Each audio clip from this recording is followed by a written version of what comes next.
결론부터 말씀드리겠습니다. 크리스티아노 호날두가 성폭행을 당했다고 주장하는 여성에게 합의금을 지불한 것이 공식적으로 확인됐습니다. 이 내용 꼰대가 알아보았습니다. 미국의 연예매체 TMZ는 호날두가 자신을 강간했다고 주장하는 캐서린 마요르에게 37만 5천 달러의 합의금을 지불했다고 인정한 법률 문서를 입수했다고 전했습니다. 한국 돈으로 4억 5,300만 원 정도의 거액입니다.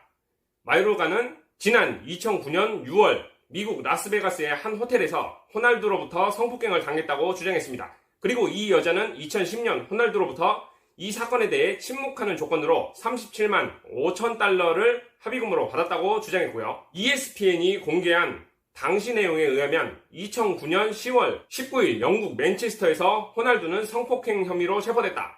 인터폴에 따르면 호날두는 10월 1일 강간 혐의로 입건됐다며 18일 영장이 발부됐다는 내용이었습니다. 마요르가는 당시 경찰을 찾아가 성폭행 피해 사실을 알렸는데 상대가 호날두인지 이름을 밝히지 않았고 유명 축구 스타라고만 설명한 것으로 알려졌습니다. 그런데 10년이나 지난 지금 합의금까지 받고 왜 이러는 걸까요?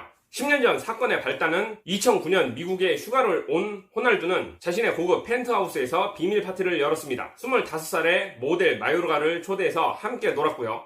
마요르가가 화장실에 들렀을 때 호날두가 따라 들어와 유사 성행위를 요구했고 마음대로 되지 않자 끌고 나와 성폭행했다는 거죠. 그리고 이 여자가 항문에 상처를 입고 병원에서 성폭행 검사를 받은 적이 있고 그 결과 호날두의 DNA와 피해자 여성의 항문에서 채취한 DNA가 일치했다는 겁니다. 말이 되는지 모르겠지만 작년 8월 미투 운동의 영감을 받아 공개적으로 호날두가 자신을 성폭행했다고 주장했습니다. 경찰에 수사 의뢰를 했는데 경찰은 증거가 부족하다며 쌩까주었고요. 이에 마요르가는 호날두를 상대로 민사소송을 제기, 법정 싸움을 이어갈 의지를 드러냈습니다. 그러자 호날두 판사에게 이 사건을 기각해달라고 요청하는 새로운 법정 문서를 제출했습니다. 그게 바로 침묵에 대한 합의서가 있으며 공소시효도 오래됐다고 주장하는 내용이었는데요. 여기서 웃기는 일이 발생합니다. 침묵에 대한 합의서의 내용은 2010년 마요르가와 합의하기 위해 지불한 금액을 인정했다는 것입니다.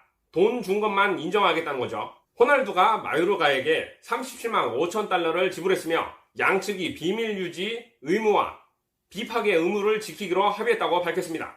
하지만 호날두는 현재 합의금이 유죄를 인정하는 것이 아니라 단지 법적인 분쟁을 언론에 공개하지 않는 대가성 비용이라고 주장하고 있습니다. 쟁점은 이 돈이 당시의 사건을 인정하여서 준 말 그대로 합의금이냐 아니면 앞날 창창한 슈퍼스타의 길에 걸리적거리지 않게 사건이 커지지 않게 하기 위해 돈 던져주고 떨어져라 한 것인가 인데요. 최근 노쇼 사태 때문일까요? 꼰대는 개인적으로 이 새끼 쉴드 치고 싶진 않지만 왠지 뱀에게 물려서 다리 저는 느낌입니다.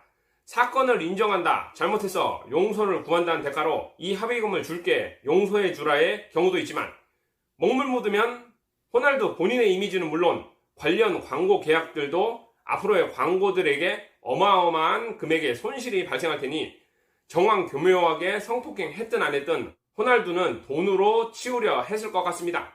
마무리합니다. 호날두가 털려서 기분은 좋은데 저 여자도 무슨 대가였는지 돈도 받고 10년이나 지났는데 징글징글하네요. 그리고 이 사건을 허술하게 마무리한 경찰들이 가장 문제인 것 같습니다.